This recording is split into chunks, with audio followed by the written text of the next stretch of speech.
Hello students, welcome back to Mangla tutorials. मैं महेंद्र मंगला। तो आज हम करेंगे अकाउंटिंग इक्वेशन। ये बहुत अच्छा चैप्टर है क्लास 11th में अकाउंटेंसी का। तो सबसे पहले हम अंडरस्टैंड करना चाहेंगे इस चैप्टर का कॉन्सेप्ट। कॉन्सेप्ट ये कहता है assets is equal to liability plus capital. आपने कहा सर कैसे? देखिए, मान लीजिए आपके पास एसेट्स हैं 5 लाख रुपीज की। कितनी? 5 लाख रुपीज की। और आपने 1 लाख रुपीज का लोन ले रखा है। तो इसका मतलब आपने कितना पैसा अपनी पॉकेट से लगा रखा है? That is what called 4 lakh. तो इसका मतलब जो हम अपनी एसेट्स क्रिएट करते हैं बिजनेस में, उसमें हो सकता है कि कुछ पैसा मेरा हो, कुछ मैंने लोन ले रखा हो। अब आप कहते हैं सर अगर हमने लोन नहीं ले रखा है तो उस केस में इक्वेशन क्या हो जाएगी? और अगर आपका लोन जीरो है, अगर लायबिलिटी जीरो है, तो इसका मतलब पूरा 5 लाख आप ही ने लगाया है। क्लियर? तो इसका मतलब हम इस चैप्टर में सीखेंगे कि हर ट्रांजैक्शन के दो एस्पेक्ट हैं and one will be equal to the another one. मतलब आपका debit will be equal to credit. मान लीजिए ये डेबिट है तो ये वाला आपका क्रेडिट साइड है, तो debit will always be equal to credit. तो इसमें हम कुछ न्यूमेरिकल क्वेश्चंस करेंगे, उसके अकॉर्डिंगली हम इस चैप्टर को समझेंगे। ठीक है? तो देखिए, मैं आपको कुछ क्वेश्चंस कर रहा हूं यहां पे। इसका फॉर्मेट आप देखिए, ये बहुत अच्छा चैप्टर है। तो ये आपका एक तरह से बेसिक्स भी है। इस चैप्टर को करने के बाद आपको जर्नल एंट्रीज भी काफी आसान हो जाता है। तो देखिए, जैसे मैं क्वेश्चन ले रहा हूं ये टीएस ग्रेवाल का। This is question number 1। तो यहां पे हमें क्या करना है? सबसे पहले यहां पे हमें क्या लिखना है? ट्रांजैक्शन। ट्रांजैक्शन, ठीक है। और यहां पे हम इसकी इक्वेशन सेट करेंगे। और इक्वेशन क्या रहेगी हमारी? वैसे तो मैं आपको बता ही चुका हूं, asset is equal to what? Asset is equal to liability plus capital. तो देखिए क्वेश्चन मैं देखता हूं, इसमें कह रहे हैं स्टार्टेड बिजनेस विद कैश। तो हम यहां लिखेंगे started business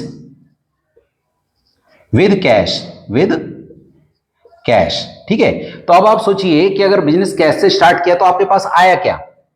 cash. Okay. Is equal to liability कितना है? जीरो। और कैपिटल कितना है?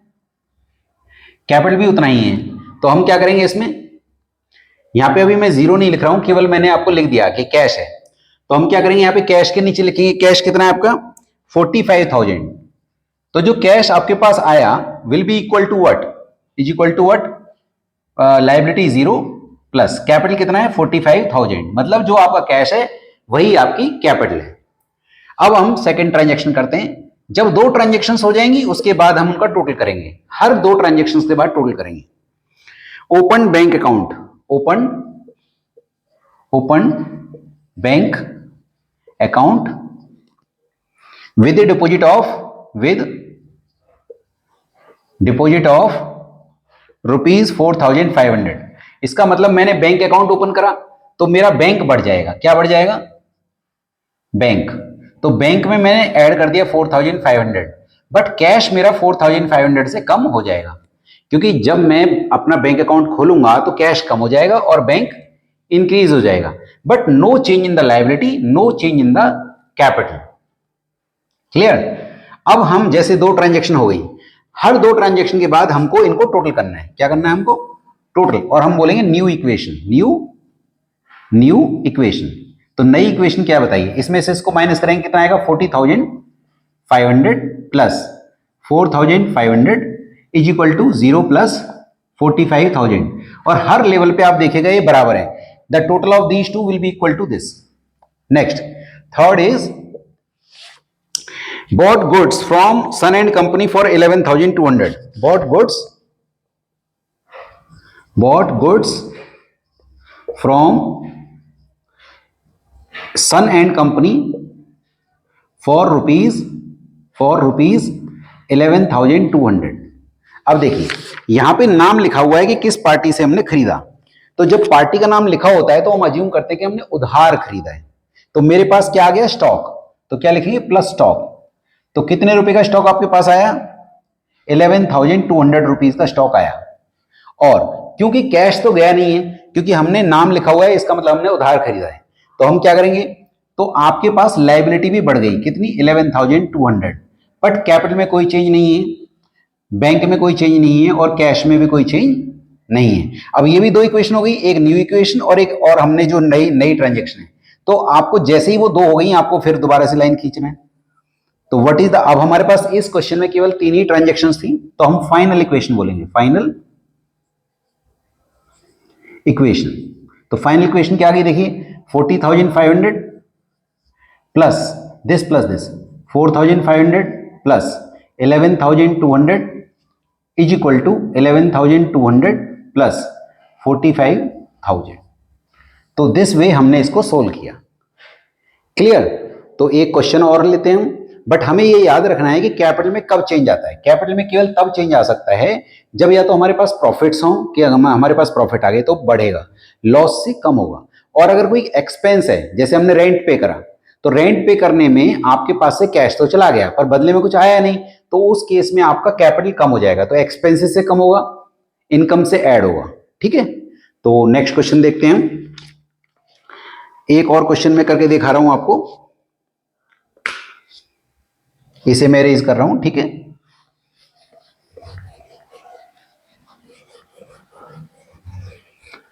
तो ये काफी इंटरेस्टिंग चैप्टर है और मैंने जर्नल एंट्रीज के भी कुछ वीडियोस अपने चैनल पे डाले हुए हैं, आप देख सकते हैं। अगर आप फर्स्ट टाइम मेरे चैनल पे आए हैं तो प्लीज इसको सब्सक्राइब कीजिए, लाइक और शेयर कीजिए, ये मुझे मोटिवेट करेगा और वीडियोस डालने के लिए। तो देखिए, एक और क्वेश्चन मैं कर रहा हूं इसमें, क्वेश्चन नंबर 3। तो इसमें भी आपको अकाउंटिंग इक्वेशन बनाना है। तो सबसे पहले हमने क्या किया, एक लाइन लिया, ये हमने क्या, ये हमारा स्पेस है ट्रांजेक्शन के लिए। किसके लिए? ट्रांजेक्शन के लिए। और ऊपर लिख सकते हैं आप अकाउंटिंग इक्वेशन, अकाउंटिंग इक्वेशन। ठीक है। अब देखिए, यहां पे हमने ट्रांजेक्शन लिखा। ठीक। अब देखिए, तो सबसे पहला ट्रांजेक्शन है started business with cash. Started business with cash ₹20,000। तो अब देखिए, अगर हम बिजनेस स्टार्ट करेंगे तो क्या आएगा, कैश इक्वल टू, थोड़ा सा स्पेस लेके करेंगे क्योंकि कुछ और एसेट्स भी आ सकती हैं, is equal to liability, liability हमें पता नहीं है, प्लस कैपिटल, प्लस कैपिटल। तो कैपिटल कितना आपका, कैपिटल जो 20,000 का आपका कैश है वही आपका कैपिटल भी है, 20,000। डन। मैंने आपको बोला था दो ट्रांजेक्शन्स होंगी तब हम लाइन खींचेंगे, उसका टोटल करेंगे। नेक्स्ट अगला है, ही परचेज फर्नीचर, ही परचेज फर्नीचर ₹2,000। अब देखिए हमारे पास आया क्या, फर्नीचर आया तो प्लस फर्नीचर,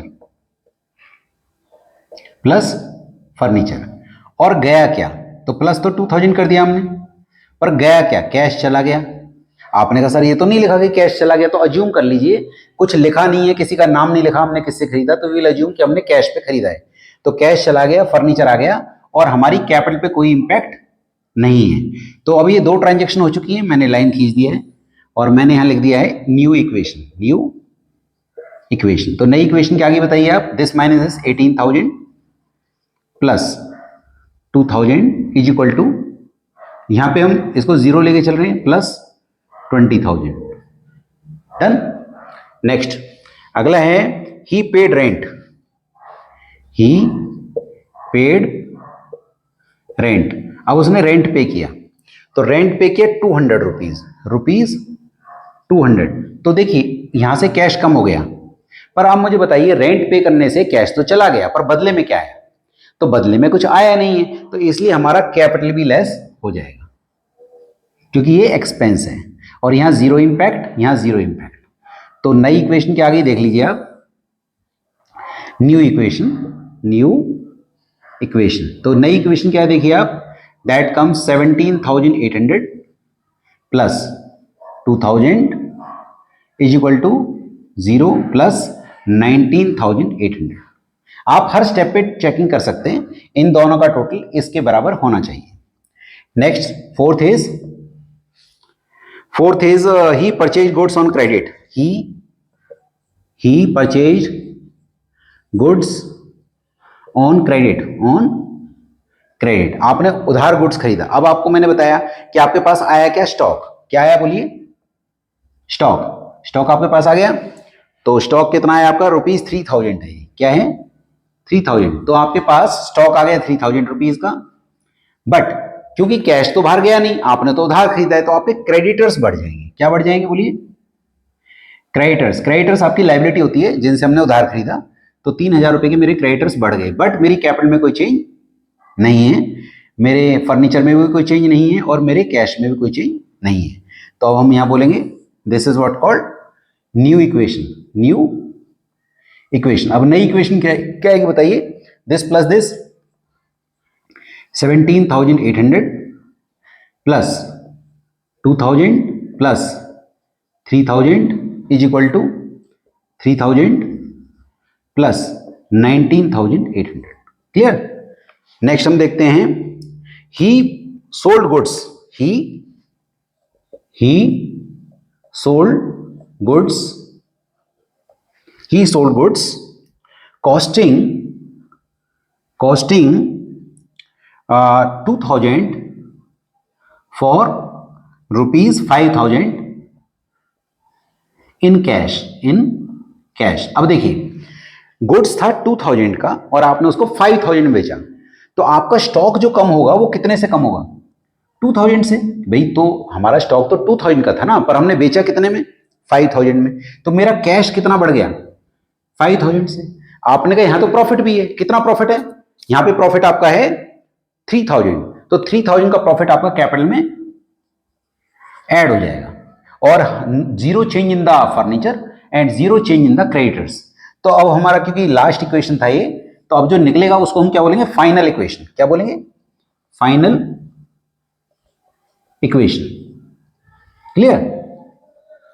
तो क्या फाइनल इक्वेशन आएगा, देखो इसको जोड़ेंगे तो आप कितना आ जाएगा, 23,800 हो जाएगा, सॉरी 22,800 प्लस 2000 प्लस, अब इसमें से इसको माइनस करेंगे तो 1000 इज इक्वल टू 3000 प्लस ये आ जाएगा 22,800। तो ये हमारी फाइनल इक्वेशन आ गई। क्लियर। तो इस तरीके से आप अकाउंटिंग इक्वेशन के क्वेश्चंस को सोल्व कर सकते हैं। तो इसमें एक और टाइप के क्वेश्चंस आते हैं, वो भी मैं आपसे डिस्कस करना चाहूंगा। और एक इसके अलावा एक दो पॉइंट और रह गए, वो मैं आपको बता देता हूं। मैं इसको इरेज कर रहा हूं, ठीक है। मान लीजिए क्वेश्चन में दे रखा है प्रीपेड रेंट। ये मैं अपनी तरफ से आपको समझा रहा हूं कि कई बार आ जाता है, तो उनका ट्रीटमेंट क्या है वो आप नोट कर लीजिएगा। मान लीजिए क्वेश्चन में दे रखा है प्रीपेड रेंट। प्रीपेड रेंट, तो क्या करेंगे आप इसका, प्रीपेड रेंट का क्या ट्रीटमेंट है। तो मैं जैसे कि अकाउंटिंग इक्वेशन है, asset is equal to what, liability plus capital. ठीक है। अगर प्रीपेड रेंट है तो कैश, जैसे मान लो प्रीपेड रेंट है ₹500, तो कैश में से कम हो जाएगा, प्लस प्रीपेड रेंट के नाम से एक नया कॉलम खुल जाएगा, उसमें ऐड कर देंगे। इसका मतलब क्या हुआ, और no change in the liability, no change in the capital. मैं रिपीट कर देता हूं, अगर क्वेश्चन में प्रीपेड रेंट है तो प्रीपेड जब हम एडवांस में पे करते हैं तो हमारी एसेट बन जाता है, पर कैश कम भी हो गया तो एक एसेट कम हो गई, दूसरी एसेट बढ़ गई, और no change in liability, no change in the capital. Clear. एक होता है आउटस्टैंडिंग रेंट। मान लीजिए आउटस्टैंडिंग रेंट का मतलब रेंट अभी देना बाकी है, रेंट अभी देना बाकी है, तो वो हमारा एक्सपेंस है बट साथ में लायबिलिटी भी है, क्योंकि अभी देना बाकी है। तो नो डाउट कैश कम नहीं होगा, बट लायबिलिटी बढ़ जाएगी आउटस्टैंडिंग रेंट के नाम से। आउटस्टैंडिंग रेंट के नाम से हमारी एक लायबिलिटी बढ़ जाएगी। मान लो आउटस्टैंडिंग रेंट है ₹2000, तो क्या करेंगे, हमारा आउटस्टैंडिंग रेंट से लायबिलिटी बढ़ जाएगा, बट है तो ये एक्सपेंस, चाहे हमने पे किया हो या ना किया हो, हमें अपनी कैपिटल से कट करना पड़ेगा, क्योंकि ये हमारे लिए एक्सपेंस है, तो कैपिटल से कट हो जाएगा। मैं अलग अलग कर देता हूं ताकि कंफ्यूजन ना हो। ये वाला जो था, ये जो मैंने बताया था, ये वाला इसका ट्रीटमेंट था, किसका, प्रीपेड रेंट का। और ये वाला जो ट्रीटमेंट है ये है केवल लायबिलिटी साइड में आएगा, लायबिलिटी बढ़ जाएगी और कैपिटल कम हो जाएगी क्योंकि ये है तो एक्सपेंस ना, तो ये इसका ट्रीटमेंट हो गया। डन। एक होता है इंटरेस्ट ऑन ड्राइंग्स, ये इंटरेस्ट ऑन कैपिटल मैंने पहले मैं बताता हूं, इंटरेस्ट ऑन कैपिटल। इसका क्या करेंगे आप, इंटरेस्ट ऑन कैपिटल को कैपिटल में ही आप ऐड करोगे। कैपिटल मान लो इंटरेस्ट ऑन कैपिटल है ₹300, तो आपको करना क्या है, कैपिटल में ही उसको ऐड करना है और कैपिटल से ही लेस करना है। आपने कहा ऐसा क्यों सर, क्योंकि इंटरेस्ट ऑन कैपिटल फर्म के लिए एक्सपेंस है, एक्सपेंस से तो लेस हो गया, बट ओनर की कैपिटल को बढ़ा भी देगा इसलिए ऐड भी हो गया। नेक्स्ट, अगर मान लीजिए मैं कहता हूं आपसे कि इंटरेस्ट ऑन ड्राइंग का बताइए sir, interest on drawings, interest on drawings का बताइए, तो इंटरेस्ट ऑन ड्राइंग का भी वही ट्रीटमेंट है। मान लीजिए इंटरेस्ट ऑन ड्राइंग है 500, तो इसको भी कैपिटल में क्या करना है, ऐड भी करना है और लेस भी करना है, +500 एंड -500। आपने कहा ये क्यों करा, क्योंकि इंटरेस्ट ऑन ड्राइंग फर्म के लिए इनकम है, इनकम है तो ऐड कर दिया, पर वो फर्म ओनर की कैपिटल को कट भी कर देगा क्योंकि इंटरेस्ट ऑन ड्राइंग से, तो इसलिए हमने लेस भी कर दिया। तो ये ट्रीटमेंट किसका था, इंटरेस्ट ऑन ड्राइंग्स का। तो मैंने आपको प्रीपेड बता दिया, आउटस्टैंडिंग बता दिया, और इसके अलावा मैं देखता हूं इसमें कोई और पॉइंट आपका, जैसे डेप्रीशिएशन, जैसे क्वेश्चन में है depreciation, depreciation on machinery, on machinery, तो ये हमारे लिए डेप्रीशिएशन ऑन मशीनरी है, कितना मान लीजिए ज्यूम कर लेते हैं, से डेप्रीशिएशन इज ₹2000। तो आप क्या करेंगे, एक तो मशीनरी में से लेस कर देंगे, क्या करेंगे आप, मशीनरी में से लेस कर देंगे 2000, क्यों, क्योंकि मेरी मशीनरी कम हो गई, और साथ में कैपिटल से भी हम 2000 माइनस कर देंगे क्योंकि हमारे लिए लॉस है। तो ये मैंने आपको डेप्रिसिएशन का ट्रीटमेंट आपको बताया, ठीक है। तो इस तरीके से आप इसके क्वेश्चंस कर सकते हैं। और इसके अलावा अब मैं आपसे डिस्कस करूंगा इसमें कि अगर कुछ इसमें और टाइप के क्वेश्चंस होते हैं, वो मैं आपको यहाँ पे, आप अगर इसका फोटो लेना चाहे ले सकते हैं। तो मैं अब आप लोगों के साथ डिस्कस करूंगा, इसमें एक और टाइप के क्वेश्चंस हैं, वो हैं आपके, आप इसको फॉर्मूले को नोट कर लीजिएगा, मैं आपको एक दो क्वेश्चन करके भी दिखा दूंगा। देखिए, जैसे एक फॉर्मूला होता है, opening capital plus additional capital plus profit oblique less loss less drawing is equal to what, closing capital. Okay, opening capital plus additional capital plus profit oblique less loss less drawing is equal to closing capital. एक और भी है, asset is equal to liability plus capital. अच्छा, अगर ये asset opening asset है तो जो कैपिटल है वो भी ओपनिंग रहेगी, और अगर क्लोजिंग एसेट है तो is equal to liability plus closing capital. ठीक, तो ये नोट कर लीजिए आप। अब पॉइंट ये आता है कि सर ये इतना बड़ा फॉर्मूला हम याद कैसे करेंगे। देखिए समझिए, मान लीजिए आपने 1 लाख रुपीज लगाए थे बिजनेस में, मान लीजिए आपने 20,000 रुपीज और लगाए, अब कितने हो गए वो 120। मान लीजिए आपको 10,000 का प्रॉफिट हो गया, भाई प्रॉफिट तो डेफिनेटली आप जोड़ोगे ही। देखो, या तो क्वेश्चन में प्रॉफिट होगा या लॉस होगा, ऐसा तो है नहीं कि प्रॉफिट लॉस दोनों हो गए। प्रॉफिट होगा तो ऐड कर दीजिएगा, लॉस होगा तो माइनस कर दीजिएगा। और माइनस ड्राइंग, मान लीजिए आपने 5,000 रुपीज निकाल भी लिए, तो आपका क्लोजिंग कैपिटल कितना हो जाएगा, 1 लाख प्लस 20, 120 प्लस 10, 130, 130 माइनस 5, 125 आपकी क्लोजिंग कैपिटल आ गई, कि आपकी साल के एंड में इतनी कैपिटल है।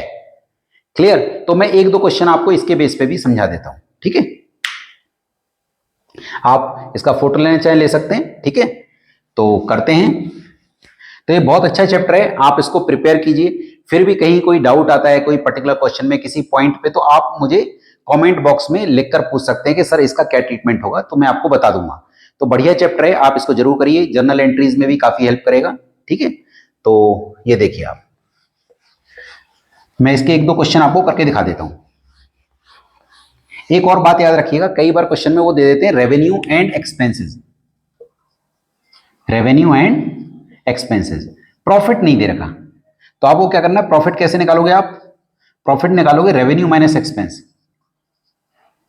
Revenue minus expense. रेवेन्यू का मतलब सेल होती है, सेल में से आप एक्सपेंस माइनस कर दोगे तो प्रॉफिट आ जाएगा। ठीक है, तो मैं एक दो क्वेश्चन कर रहा हूं आप लोगों के लिए, तो देखिए।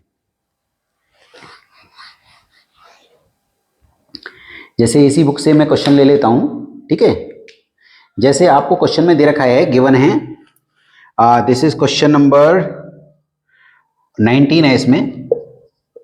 कॉमेंस्ड बिजनेस ऑन 1 अप्रैल, 1 अप्रैल को कैपिटल गिवन है आपको, दैट इज ₹30,000 गिवन है। ऑन 31 मार्च, ये 1 अप्रैल 2021 है। अच्छा, 31 मार्च 2022, एसेट्स गिवन है ₹50,000 एंड लाइबिलिटी गिवन है ₹10,000। तो इसका मतलब ये साल के एंड पे गिवन है। किस पे गिवन है? साल के एंड पे। फाइंड आउट ओ क्लोजिंग कैपिटल, हमें क्लोजिंग कैपिटल निकालना है एक तो, और हमें निकालना है प्रॉफिट। क्या निकालना है? प्रॉफिट। ठीक है, तो चलिए इसको करते हैं। देखिए अब मेरे पास, मैंने अभी एक फॉर्मूला बताया था, अगर मेरे पास क्लोजिंग एसेट है और लाइबिलिटी है तो मैं क्लोजिंग कैपिटल निकाल सकता हूं। तो एक पहला फॉर्मूला मैं ये लगा रहा हूं, closing assets is equal to what? Liability plus closing capital. तो मेरे पास क्लोजिंग एसेट्स कितनी है? 50,000 इज इक्वल टू लाइबिलिटी कितनी है? 10,000 plus closing capital let it be x. तो एक्स की वैल्यू कितनी आ जाएगी? एक्स की वैल्यू आ जाएगी आपकी 10, इधर चला जाएगा, दैट कम्स 40,000। समझ में आया ना भाई? एक्स को यहीं रहने दीजिए आप, और मैं लिख के दिखा देता हूं आपको, कंफ्यूजन ना हो। 50 को यहीं रहने दीजिए आप, 50,000, और 10 को यहां ले आइए, -10,000 इज इक्वल टू एक्स। तो एक्स की वैल्यू कितनी आ गई? 40,000। तो इसका मतलब मेरे पास क्लोजिंग कैपिटल आ गई, मतलब पहला आंसर मेरे पास आ गया। दूसरा आंसर निकालने के लिए मुझे प्रॉफिट चाहिए। तो प्रॉफिट चाहिए तो आपको याद होगा, अभी मैंने एक फॉर्मूला लिखवाया था आपको, तो वो आप नोट करके देख लीजिए आप। मैं इधर की तरफ सोल्व कर देता हूं उसको। ओपनिंग कैपिटल कितनी है आपकी? 30,000 प्लस एडिशनल कैपिटल हमारे पास है नहीं। ठीक है, एडिशनल कैपिटल कितनी है? 0 प्लस प्रॉफिट को हम क्या मान रहे हैं? एक्स माइनस, मेरे पास और कुछ है यहां पे, ड्राइंग्स माइनस ड्राइंग्स। अब ड्राइंग्स कितनी है देखिए आप, क्वेश्चन में मुझे लग रहा है ड्राइंग्स भी गिवन नहीं है। हाँ, ड्राइंग्स भी गिवन नहीं है, तो -0 is equal to closing capital. Closing कितनी है? मैंने अभी निकाला था, closing capital is 40,000 is equal to closing capital. तो क्लोजिंग कैपिटल कितनी है? 40,000 मैं निकाल चुका हूं। तो अब देखिए कितना हो जाएगा ये। अब मुझे एक्स निकालना है, एक्स को यहीं रहने दीजिए, 40,000 को वहीं रहने दीजिए, 30 उधर आ जाएगा, -30। तो इसका मतलब प्रॉफिट कितना आ गया आपका? ₹10,000, ये आपका प्रॉफिट आ गया। तो इस तरीके से आप ये वाले क्वेश्चंस भी सोल्व कर सकते हैं। छोटा सा चैप्टर है, आप ट्राई कीजिए सारे क्वेश्चंस को करने का। अगर कहीं कोई डाउट आपको लगता है तो आप प्लीज जरूर आप कमेंट बॉक्स में लिखकर आप मुझसे पूछ सकते हैं। तो होप सो आप लोगों को ये चैप्टर समझ में आएगा, और आप प्लीज इसको सब्सक्राइब कीजिए अगर आप मेरे इस चैनल पे फर्स्ट टाइम आए हैं। Thank you so much for watching my video.